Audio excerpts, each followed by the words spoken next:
Chithrodayam snap Malayalam news web portal.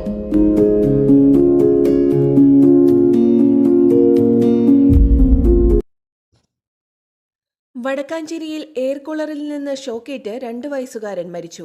Elanad കോലോത്തുപറമ്പിൽ എൽദോസിന്റെയും ആഷ്ലിയുടെയും മകൻ ഏതനാണ് മരിച്ചത്.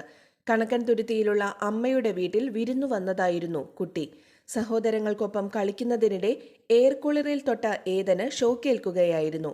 ഷോക്കേറ്റ് തെറിച്ചുവീണ കുട്ടിയെ തൃശൂരിലെ സ്വകാര്യ ആശുപത്രിയിൽ എത്തിച്ചുവെങ്കിലും ജീവൻ രക്ഷിക്കാനായില്ല. ഇന്ന് പോസ്റ്റ്മോർട്ടത്തിന് ശേഷം മൃതദേഹം സംസ്കരിക്കും.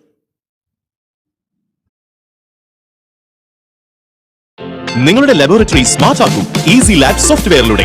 15 ദിവസം സൗജന്യമായി ഉപയോഗിച്ചു നോക്കി പൂർണ്ണമായും തൃപ്തിയായതിനു ശേഷം മാത്രം പേയ്മെന്റ്. വർഷങ്ങളായി 3000-ലധികം കസ്റ്റമേഴ്സ് ഈസി ലാബ് ഉപയോഗിച്ചുകൊണ്ടിരിക്കുന്നു. കമ്പ്യൂട്ടറിൽ പരിചയസമ്പത്ത് കുറവുള്ളവർക്കും വളരെ എളുപ്പത്തിൽ ഈസി ലാബ് കൈകാര്യം ചെയ്യാം. കൂടാതെ automatic result calculation, abnormal value alert, quick patient view, automatic data backup തുടങ്ങിയ ഫീച്ചേഴ്സും ഈസി ലാബിൽ ലഭ്യമാണ്. കൂടുതൽ കാര്യക്ഷമതയോടെയും മികവാർന്ന കൃത്യതയോടെയും ഈസി ലാബ് നിങ്ങളുടെ ലാബിനെ സ്മാർട്ട് ആക്കുന്നു. ഉടൻ തന്നെ ബുക്ക് ചെയ്യൂ 85900375.